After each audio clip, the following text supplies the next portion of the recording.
New research by the National Transport Authority has shown that walking and cycling takes 680,000 cars off the roads every day in the country's five largest cities.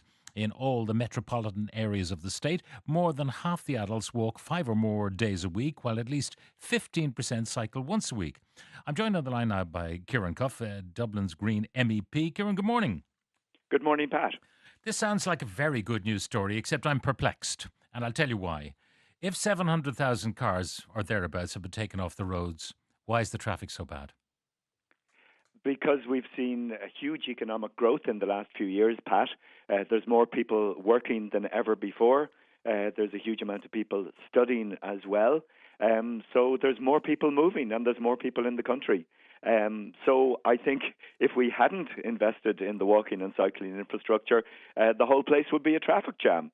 In fact, if you look at the details in the survey, it says if we hadn't done this, there'd be a traffic jam 2,500 kilometres long. This So is it's this is really playing good news. this is playing with the numbers, don't you know? It is. I mean, this is nonsense. You've made the passage of traffic through Dublin City, for example, so slow that it creates traffic jams because of all the bollards and obstacles and one-way streets and cafe sidewalks and all the rest of it.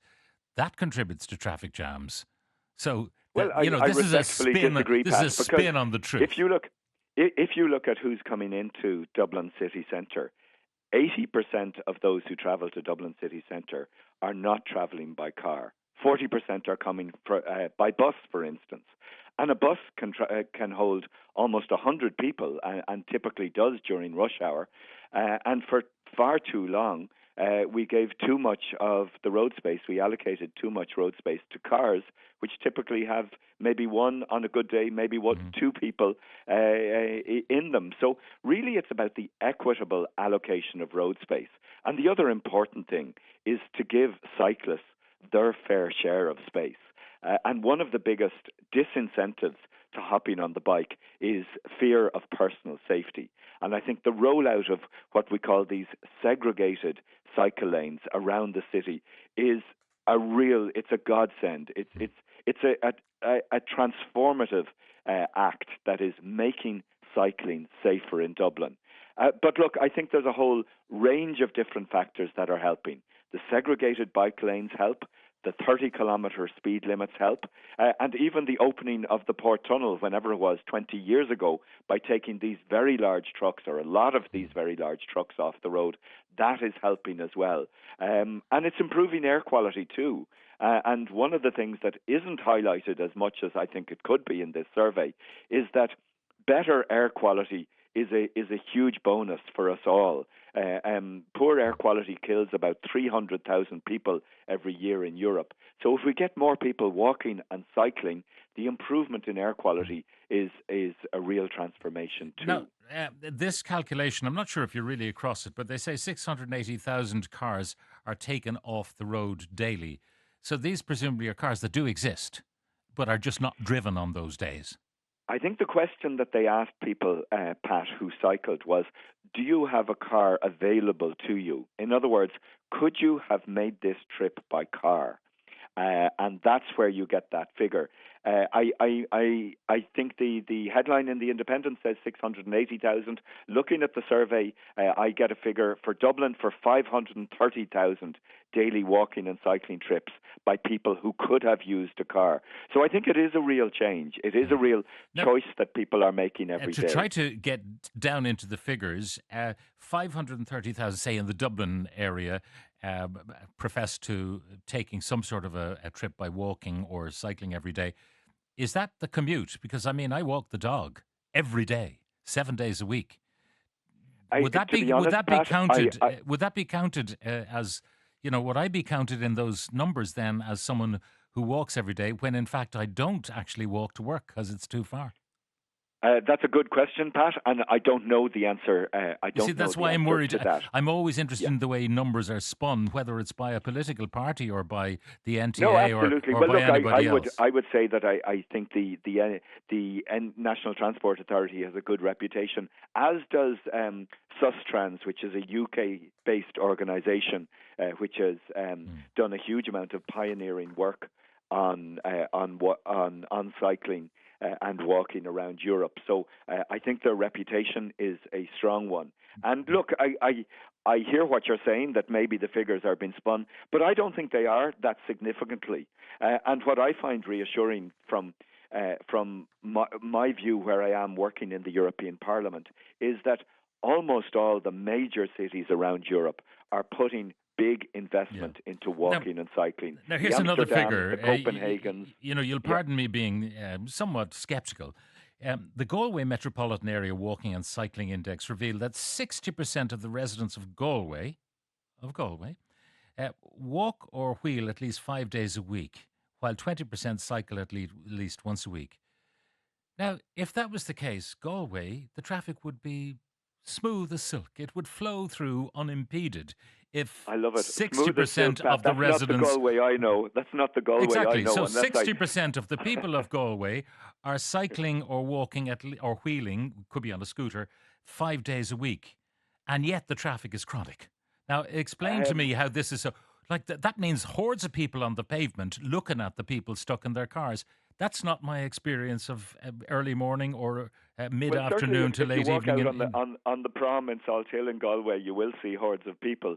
But I take the point that perhaps a lot of people are fitting some walking and cycling into their day, but they're not using it as the way to get from A to B in Galway. And what strikes me about Galway is it is a city of roundabouts, and there is almost no decent cycling infrastructure. And I'm at my wit's end to try and work out what the challenge is there. Yeah. I think people, yes, it rains a lot in Galway, but it rains a lot in Amsterdam, it rains a lot in Copenhagen. But what those cities have is decent cycling infrastructure. And I think that is what is needed in Galway to make even more of a difference. Yeah. Now, here's another figure. Are quite short. Another figure, that in the 5 metropolitan areas quoted, that the economic benefit from walking and wheeling and cycling is 3 billion. How would you work that one out? I suspect what they're looking at is... Because the traders in Dublin City Centre complain a lot of the time, like Capel Street, for example, businesses are going to have to shut down because of walking and cycling and wheeling infrastructure that was put in there. So I'm just wondering, how do they do those sums? I mean, is it a bit fanciful? Well, I think they're probably looking at the economic benefits, the health benefits, the air quality benefits, and they're applying figures to all of these. And Pat, the point you make about Capel Street, I go up and down Capel Street every second day of the week, and I went down there during the snow last Friday, and everybody was open for business. I mean, there are new shops coming in, replacing some of the older shops. There's a motor factors business that is probably not doing as well as it was 20 or 30 years ago. But there's a whole rake of new. What are they? Tattoo parlors and cafes? There's a couple of tattoo parlors. You see, that's not necessarily what you want. There's a bit of everything. As the urban landscape, a place full of fly-by-night cafes, they'll come and go, as you know. It's the most precarious business you can be in. And tattoo parlours and nail bars, that doesn't make a city. I think we're seeing a transformation of our cities and towns, Pat. A lot of the older retail businesses, a lot of that business is going online. And I think people are looking more for recreational activities in our cities, and that can mean stopping for a meal, stopping for a coffee, going somewhere to spend time with friends. Yeah. But can I go back just to Galway, because a huge amount of people there want to see more cycle tracks. The survey data says 88% of residents support building more cycle tracks. And then on the economic benefits, just going through page by page of the survey, they're looking at the travel time, the vehicle operating costs, the health benefits, the air quality and taxation. So they're not taking figures out of thin air. They have a very clear methodology in how they're analysing the benefits. And I certainly think they can stand over them, and I'm happy to stand over them as well. They talk about the equivalent in the metropolitan areas of saving the HSE money. By active travel, they save 1.6 million GP appointments. Thank God the And I people are think that's a walking. For fantastic God's sake, figure. the GPs are put to the pins of their collars at the moment. If you had another 1.6 million appointments piled on top of that, sure, the system would. See, I don't It, believe that either. How do they know? well, they They're know, we making an know that. assumption, a series of assumptions, and I'd like to see the science upon which those assumptions are made. Well, it's there within the survey, and they're saying 6,000 long-term health conditions have been prevented. And the survey data around Europe, Pat, is very clear that obesity and sedentary behaviour are killing 300,000 people Now, prematurely every year. yesterday, Exercise is good for you, Pat. we had an orthopedic surgeon on yesterday who indicated to us that exercise will not lead to a reduction in obesity. Strangely enough, he said it's counterintuitive, but that's the science. I think sedentary behaviour is a killer. And anything we can do to get people off the couch and out the door is a positive. And that's what No, I but think that's the to do with majority heart is. health, and I agree with that totally. And the orthopedic Yeah. surgeon did as well. But he said if you're But trying to lose also weight by the simply other flip walking, it side of doesn't this, work. Pat, is cleaner air is a huge health benefit as well. And if there's less people driving cars, that is an improvement of air Okay. quality as well. Now, a lot of people would like to see fewer cars on the road. I was trying to avoid the Croke Park area last night. Dublin v Kerry finished around 9:30 as I went to collect my wife and niece from the Three Arena, only to find the Port Tunnel closed since 9:30 because they're actually doing work all this week, I believe. What genius decided this was a good idea with thousands of kids from all over the country being picked up after the Niall Horan gig? The journey home was zigzag through Fairview, where roadworks was still operating at that late hour, an example of lack of joined-up thinking with regards to public transport. What about this morning in this rain? Who's cycling and using these bike lanes? I see no one on them. I'm driving from Wicklow to Dublin. Should be a 30-minute drive to work, but with the traffic, it's taken me an hour or more. I live in Dunleary near the seafront. I see about 2 bikes a day this time of year using the cycle lane. It's a total waste of time. The summer months are busier, but it hardly seems worth it. And that was a point made by Conor Faulkner the other day, that a lot of the cycling infrastructure is kind of, as he said, driving around a duck pond to have a look at the view, whereas what actually people want is ways to get to work more quickly on their bikes. Another one, the new cycle lanes in Dublin caused the traffic jams. Look what they did to Dublin 7. It's very bad. Not many people using them during the winter months. More people working, so more traffic. More people are working from home or hybrid working, so it doesn't make sense why traffic should be worse than before the pandemic. Good question. Tell Ciarán they've taken out all the roundabouts in Galway to make it easier for cyclists, but it's only made the traffic worse. All of this is fiction. A fine cycle lane in Limerick City, empty most of the time. The local authorities have reduced the times of traffic movements at every junction to create difficult traffic conditions for cars. Cycling is down since before the pandemic, and that's after billions invested in the infrastructure. No one will go to the city if there's nothing to go there for. I think the good people of Galway are counting the short walk through the car park from their car to the office as walking to work. I live in Swords. The Port Tunnel is always close enough. That's not true. I've used it many, many times. And they do, even as I was coming into work the last while, I see signs alerting me. This is now in Blackrock in Dublin, alerting me to the fact that the Port Tunnel will be closed tonight, for example, from 9 o'clock for vital maintenance, which maintenance, of course, needs to be done. So a lot of people are a bit sceptical about all of these numbers, Ciarán. I think they are, but I mean, the fact is that there's more people cycling than ever before, and that's a real positive.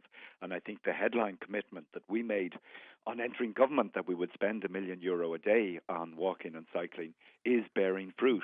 I think a lot of commentators look through the windscreen of a car and say, "Oh, I didn't see a cyclist," but actually, when you take a photo of a traffic jam, it looks like there's like 20 cars, but there might be 20 people.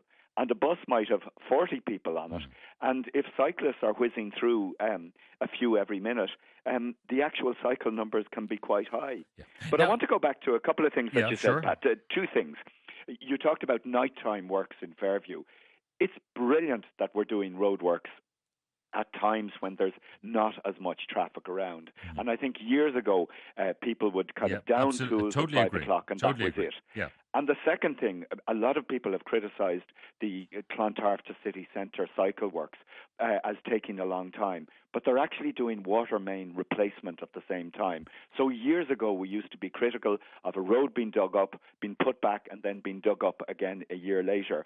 So I'm really pleased that Dublin City Council engineering staff have worked with Irish Water to do several sets of works at the same time. So I think that's a positive. The point made by one of the listeners, and it's not just on any particular night, but there are big venues, and it could be the convention centre, it could be the Three Arena, it could be Croke Park, it could be maybe soccer matches in various places, it could be Parnell Park. There's a lot of things going on, and there does not seem to be someone who's kind of looking at the social life of the city and saying, we better not do that because there will be a concentration of vehicular traffic to pick up people from these venues, whether it's taxis or whether it's buses or cars or whatever.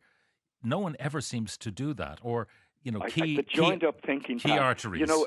A few years ago, I both Dermot Lacey and myself did some work on this, and we came to the conclusion that there's about 40 different transport agencies in Dublin, and there needs to be joined up thinking. My personal view is we need a directly elected mayor in Dublin who could sort out the traffic and tell the Port Tunnel what to do and when to do it. And I think you do need somebody to crack the whip on all these broader issues. So one last point, Ciarán, before I let you go, and that is to do with the public hearings into Metrolink. And I'm a great fan of Underground. I know there are economic arguments, but if you're building for 100 years, you've got to amortise the whole thing over 100 years. But I'm a bit concerned about some of the planning. I mean, there's one comment about, your house falls in Dartmouth Square and you get 45 grand as compensation. Now, I'm sure the legal process would make sure that you got far more than that, but that's the provision at the moment. But the other thing is, two buildings, as indicated by people representing Irish Life and AirCap, the people who plan Metrolink seem to think other buildings are there when those buildings have been replaced.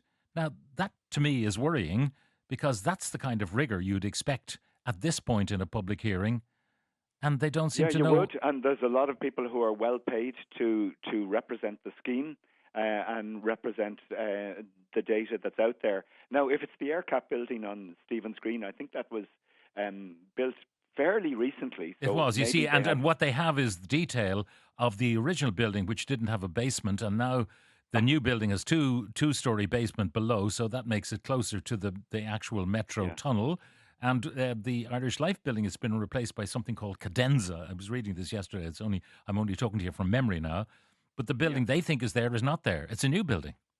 Go figure. That sounds like a slip-up somewhere along the line. You need really good baseline data for all of this. But look, Pat, I remember when the Port Tunnel was being built, there was all kinds of horror stories that it would continue to leak forever, that people's homes would be destroyed in Marino. I think if you go and speak with people in Marino, they've seen the reduction in traffic that the Dublin Port Tunnel and yet took. we didn't save the extra. We didn't spend the extra 100 million that would have increased the bore to make for fewer trucks, larger trucks, but fewer trucks going from the port. Again, penny wise. Yeah, I wonder foolish. how many of those super trucks are actually on the streets today. Well, they can't. I do remember they can't get through the tunnel. They can't get through the tunnel. Why would they come here? Trucks, but I think this is how do you get to the ring road, the M50, from the port if you can't fit up through the tunnel? Yeah, that's true, but I would like to see the numbers on how many supersized trucks are going through. Actually, why would they go through, Ciarán? Please, how would they go through if they can't fit? That's why the number's low. The question is, how many trucks are there that are supersized? And at the moment here in Brussels, we're dealing with a directive, the Weights and Dimensions Directive, which is all about allowing even bigger trucks on our roads. And I'm saying we have to say stop. We cannot allow huge trucks on our roads because they can damage the road surface, and there's a problem for road safety. And I'm working with the European Transport Safety Council on this issue. So these issues never go away. They never go away, and I always enjoy talking to you. Ciarán Cuffe, Dublin's Green MEP.